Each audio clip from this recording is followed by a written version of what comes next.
যাওয়ার পথে তোমার ছায়া। হ্যালো গাইজ, সবাই কেমন আছেন? আজকে একটা নতুন টিউটোরিয়াল নিয়ে আসলাম। টিউটোরিয়াল বলতে আসলে আজকে একটা নতুন জিনিস আপনাদের সাথে একটু আলোচনা করবো। সেটা হচ্ছে যে মেজর স্কেল। আমি প্রথমেই যে টিউনটা বাজালাম এটা হচ্ছে খুব জনপ্রিয় একটা গান। তুমি আকাশের বুকে বিশালতার উপমা, তুমি আমার চোখেতে সরলতার প্রতিমা, আমি তোমার। এই গানটা আর কি। তো এই গানটাতে কিবোর্ডের পিস থাকে, এরপরে একটা গিটার সোলো থাকে। তো গিটার সোলোটা বাজিয়ে শুনলাম। তো এই গিটার সোলোটা আপনারা কিভাবে তুলতে পারবেন? এখানে কিন্তু এটা হচ্ছে মেজর স্কেলের গান, আই মিন আয়োনিয়ান মোডের, সব শুদ্ধ নোট। শুদ্ধ নোট কীভাবে আসে আর কি, কীভাবে শুদ্ধ নোটের উপর কর্ড তৈরি করা যায়, এই গানে কি কি কর্ড ইউজ হবে সেগুলো আপনি কিভাবে বুঝতে পারবেন, তো সেই বিষয়ে একটু কথাবার্তা বলবো। তো প্রথমেই বলে নিচ্ছি, এই গানটা হচ্ছে নর্মালি ই মেজর থেকে করে। আমি যদিও এফ থেকে বা এফ শার্প থেকে করি, কিন্তু আপনাদের সুবিধার্থে ই মেজর থেকে দেখাচ্ছি। মেজর স্কেলের সারগাম বা নোটসগুলো বের করতে গেলে আপনাকে যে জিনিসটা জানতে হবে, মিউজিক থিওরির একটা বেসিক থিংস, সেটা হচ্ছে টি প্লাস টি প্লাস এস প্লাস টি প্লাস টি প্লাস টি প্লাস এস। এখন হয়তো অনেকেই বলবেন যে টি প্লাস টি প্লাস মাইনাসের কি হিসাব হয়ে গেল। আসলে আমি বলতে চাচ্ছি যে ধরেন এই যে এক নম্বর স্ট্রিংটা, এটার নাম কি? উই নো দ্যাট এক নম্বর স্ট্রিংটার নাম হচ্ছে ই। এটা ইতে টিউন করে, যদিও আমার গিটারটা ডি শার্পে টিউন করা আছে। তো ধরে নিলাম যে এটা স্ট্যান্ডার্ড ইতে টিউন করা আছে। তাহলে আমি যদি এই ওপেন অবস্থায় বাজাই এই নোটটাকে, ধরেন ওপেন বাজালাম, আমি ধরলাম না, তাহলে এটা ই বাজলো। ই এর পরের যে নোটটা এফ, এটা যদি ধরি তাহলে প্রথম নোটটার সাপেক্ষে মানে ই এর সাপেক্ষে এফ হচ্ছে সেমিটোন। ই থেকে এফ মাত্র একটা ফ্রেড চলে আসলো। তারপরে ধরেন এফ থেকে এফ শার্প পাশাপাশি, সো এটাও কিন্তু সেমিটোন।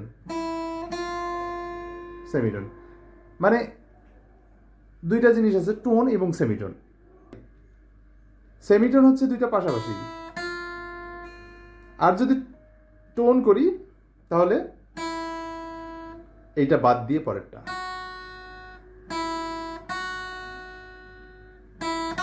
ঠিক আছে? সোজা সেমিটোন মানে দুইটা যে কোনো জায়গায় পাশাপাশি। টোন মানে একটা বাদ দিয়ে যেতে হবে। কিন্তু এখন যেটা বুঝতে হবে সেটা হচ্ছে, আপনারা মনে রাখবেন টিটিএস টিটিএস টিটিএস টিটিএস, দুইটা টিটিএস কে একটা টি দ্বারা যুক্ত করবেন, মানে টিটিএস টিটিটিএস, মানে দুইটা টিটিএস, দুইটা গ্রুপ একটা টি দিয়ে যুক্ত করলাম। টি মানে এখানে হচ্ছে টোন। টোন মানে তো বললামই যে ডিস্টেন্স। প্রথমটা এইটা, তো এইটার সাপেক্ষে এটা বাদ দিয়ে এইটা হচ্ছে এফ এর টোন। ঠিক আছে?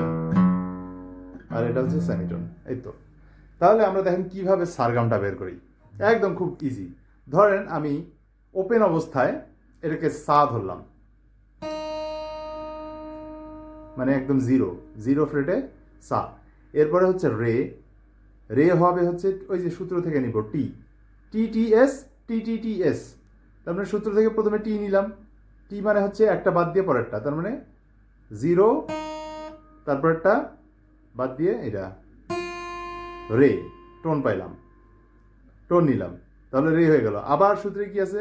আবার সূত্রে আছে টি, আবার নিয়ে নিলাম, একটা বাদ দিয়ে পরেরটা নিয়ে নিলাম। এরপরে সেমিটোন মানে পাশাপাশি, তারপরে আবার টোন, তারপরে আবার কি? আবার টোন, তারপর কি? টোন, এবার সেমিটোন। তার মানে দুটো জায়গায় সেমিটোন আছে। একটা হচ্ছে গা থেকে মাতে যাওয়ার সময়, অর্থাৎ থার্ড থেকে ফোর্থে যাওয়ার সময়, এবং 7 থেকে 8-এ যাওয়ার সময়। এই দুইটা জায়গায় শুধুমাত্র এস সেমিটোনের ব্যবহার। আপনি এখন যে কোনো জায়গা থেকে কিন্তু যদি চান, যেমন ধরেন আপনি স্ট্রিং এ থেকে স্টার্ট করবেন, তাহলে এ জিরো, ঠিক আছে? Tone tone tone, semitone, tone, tone, tone, semitone. দেখলেন সবগুলো সারগাম বেজে যাবে।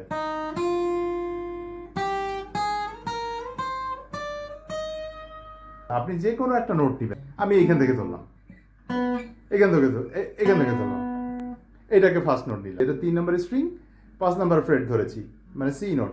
তাহলে সি, এখান থেকে টোন প্রথমে সি, মানে প্রথমে গিভেন নোট, যেটা যেটা একটা নোট তো নিতে হবে, তাই না, সেই স্কেল থেকে শুরু করতে হবে, তারপরে সূত্র apply, tone, tone, semitone, tone, tone, tone, semitone. তো আমি পেয়ে গেলাম আমার টেট্রাকর্ডিং, এবং আমি এর মাধ্যমে যে কোনো স্কেল থেকে, অর্থাৎ আমাদের টোটাল নোটস হচ্ছে 12টা নোটস, 12টা টোটাল স্কেল, ঠিক আছে। তো আমরা 12টা নোট, 12টা স্কেল এভাবে বাজাতে পারবো টেট্রাকর্ডিং এর সহযোগিতায়। তো এবার আসেন যে এই জিনিসটা কিভাবে গানের ক্ষেত্রে কাজে লাগবে। যেমন ধরেন আমরা ই মেজর ধরেছি, ই মেজরের আর একটা ফর্মুলা বলে দিচ্ছি। ই মেজরের এই যে আমরা মোট 8টা নোট পেলাম, তাহলে কি কি পেলাম, নোটগুলোকে একটু মার্ক করতে হবে। যেমন ধরেন এটা যদি ই হয়, তারপর একটা F sharp, F sharp, F শার্পের পরে জি শার্প, তারপরে এ, তারপরে বি, তারপরে সি শার্প, তারপরে ডি শার্প, তারপরে হচ্ছে ই, তাই তো। এখন আমরা যদি এই প্রত্যেকটা নোটকে এর কর্ড আকারটা, কর্ডের রূপটা দিয়ে দিই, তাহলে তো আমাদের খেলা গেম ওভার, খেলা শেষ, তাই না। সো আমরা এই কাজটাই করব। মনে রাখবেন যে আমরা যদি সিরিয়াল করি নোটগুলা, এই যে নোটগুলো মাত্রই বললাম, সেগুলো যদি সিরিয়াল করি, তাহলে প্রথম নোটটা, ই নোটটাকে 1 ধরি, তাহলে এফ শার্প 2, জি শার্প 3, এভাবে আমরা 8 পর্যন্ত যাব। তো আমাদের 1 নাম্বারে এবং 4 নাম্বার এবং 5 নাম্বার, এই 3টা নোট কি কি ছিল, এই 3টা নোট ছিল, আপনারা একটু ক্যালকুলেশন করে দেখেন। আমার যেহেতু এগুলো করা আমার মাথায় সবসময় খেলে, সো আমার সময় লাগে না, তা আমি বলে ফেলতেছি। 1 নাম্বারটা হচ্ছে ই, 4 নাম্বারটা হচ্ছে এ, আর 5 নাম্বারটা হচ্ছে বি। তাহলে এই 3টা কর্ড আয়োনিয়ান মোডের ক্ষেত্রে সবসময় মেজর হবে, ঠিক আছে। এটা শুধু ই এর ক্ষেত্রে না, আপনি যে কোনো নোট থেকে যান, হ্যাঁ, যে কোনো স্কেল থেকে যেতে পারেন। যেমন ধরেন 1 নাম্বার তো ই, 4 নাম্বার কি এ, 5 নাম্বার কি বি, হয়ে গেল। 1, 4 আর 5 এই 3টা হচ্ছে মেজর, আর বাকি 2, 3, 6 এগুলো হচ্ছে মাইনর। তাহলে 2 কি বের করলাম, 2 বের করেছি হচ্ছে এফ শার্প, তাহলে ওটা মাইনর হবে। তারপরে জি শার্প মাইনর, তারপর এ আসলো, তারপর বি আসলো। 6 নম্বর নোট হচ্ছে সি শার্প মাইনর। আর 7 নম্বরে যেটা আসে সেটা আসলে একটা ডিমিনিশ কর্ড হয়। সেই ডিমিনিশ কর্ডটা আপাতত লাগবে না, আসলে এটার ব্যবহার, মানে আপনারা এখন যারা বেসিকে আছেন তারা আসলে এটা ইউজটা করতে পারবেন না এখন চাইলেও। তো এটা যখন লাগবে তখন এটা নিয়ে আলাপ আলোচনা করা যাবে।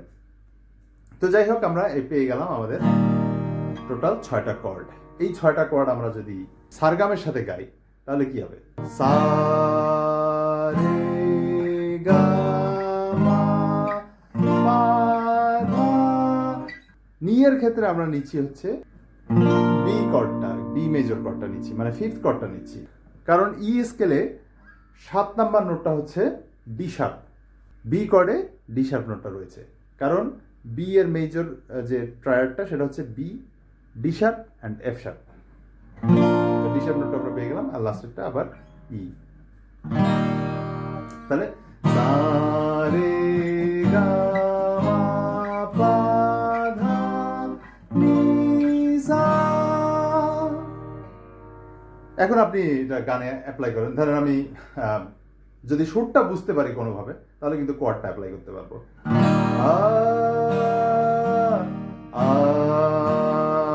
এখানে 3টা নোট আছে, প্রত্যেকটা করে 3টা করে নোট থাকে, 3টা নোটই কিন্তু আপনার গলায় লাগবে। সা গা পা, ই এর সা গা পা কি, ই আমরা যেটা ধরেছি এখানে সেটা সা গা পা কি, ই, জি শার্প অ্যান্ড বি। এই 3টা যে কোনোটাই এই কর্ডে ইউজ করা যাবে। যেমন ধরেন সা গা পা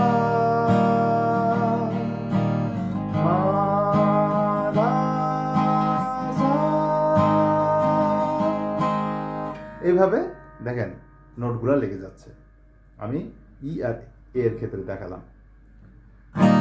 তো এইভাবে আপনি যদি নোটগুলো বুঝতে পারেন একটু একটু করে, তাহলে কিন্তু খুব সহজেই আপনি কর্ড মাস্টার হয়ে যেতে পারবেন, যে কোনো গানের কর্ড বানাইতে পারবেন। অনেক কিন্তু ঝামেলা আছে, যেমন ধরেন সারে গা মা পা, হঠাৎ করে ধরেন মাটা ডিমিনিশড হয়ে গেল। আই মিন মা এবং পা এই দুটো নোটের মাঝখানে একটা নোট রয়েছে, এটাকে ডিমিনিশড নোট বলা হয়। এই নোটটা যদি হঠাৎ করে আসে, এটাকে অনেকে মানে ইন্ডিয়ান ক্লাসিক্যাল মিউজিকে এটাকে কড়িমা বলে। তো কড়িমা যদি হয়ে যায় তখন কিন্তু ভেজাল হয়ে যাবে, মানে হচ্ছে এই স্কেলের বাইরে, আউট অফ স্কেল, তখন কিন্তু আপনাকে ডিফারেন্ট কর্ড চলে আসবে। ঠিক আছে, তো এই কর্ডে কিভাবে চলে আসতে হয় এই নিয়ে পরবর্তীতে আলাপ আলোচনা করবো। যেমন ধরেন হঠাৎ করে আমরা যদি ওইটা যে সারে গা মা পা মা, দেখছেন আপনি হয়তো এ দিলে কিন্তু হবে না, এখানে আমি কি দিলাম এফ শার্প মেজর, মা সারে গা মা পা মা